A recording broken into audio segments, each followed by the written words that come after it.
Selamat malam pemirsa, kami kembali hadir ke hadapan Anda dengan informasi yang menarik dan terpercaya. Inilah informasi selengkapnya. Hasil drawing Piala AFF U23 Indonesia vs Malaysia di Grup B.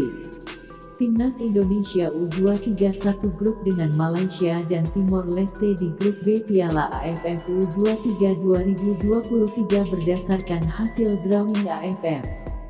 Drawing Piala AFF U23 2023 tersebut digelar Federasi Sepak Bola Asia Tenggara AFF, Senin tanggal 29 Mei tahun 2023.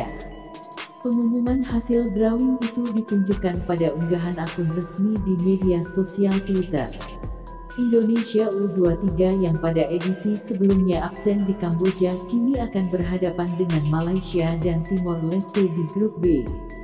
Grup A jadi kelompok dengan peserta paling banyak 4 tim negara, Thailand, Kamboja, Brunei Darussalam, dan Myanmar. Sementara di Grup C terdapat juara bertahan Vietnam, Filipina, dan Laos yang menjadi peringkat ketiga edisi sebelumnya. Piala AFF U23 2023 akan digelar pada 17 sampai 26 Agustus mendatang di Thailand. Semula ajang ini akan berlangsung pada tanggal 31 Oktober sampai tanggal 12 November. Dengan memiliki 3 grup, 4 tim yang lolos ke semifinal akan ditentukan melalui 3 juara grup dan 1 runner-up terbaik. Sebagai gambaran, pada Piala AFF U23 2022 di Kamboja, Grup A yang memiliki 4 tim peserta hanya diambil juara grup untuk ke semifinal. Sedangkan Grup B yang dihuni Laos dan Malaysia diambil 1 tim juara grup. Grup C yang berisi 3 pemain diambil 2 tim juara dan runner-up grup. Thailand jadi runner-up terbaik dari Grup C usai menang head-to-head dengan Kamboja sebagai runner-up Grup A.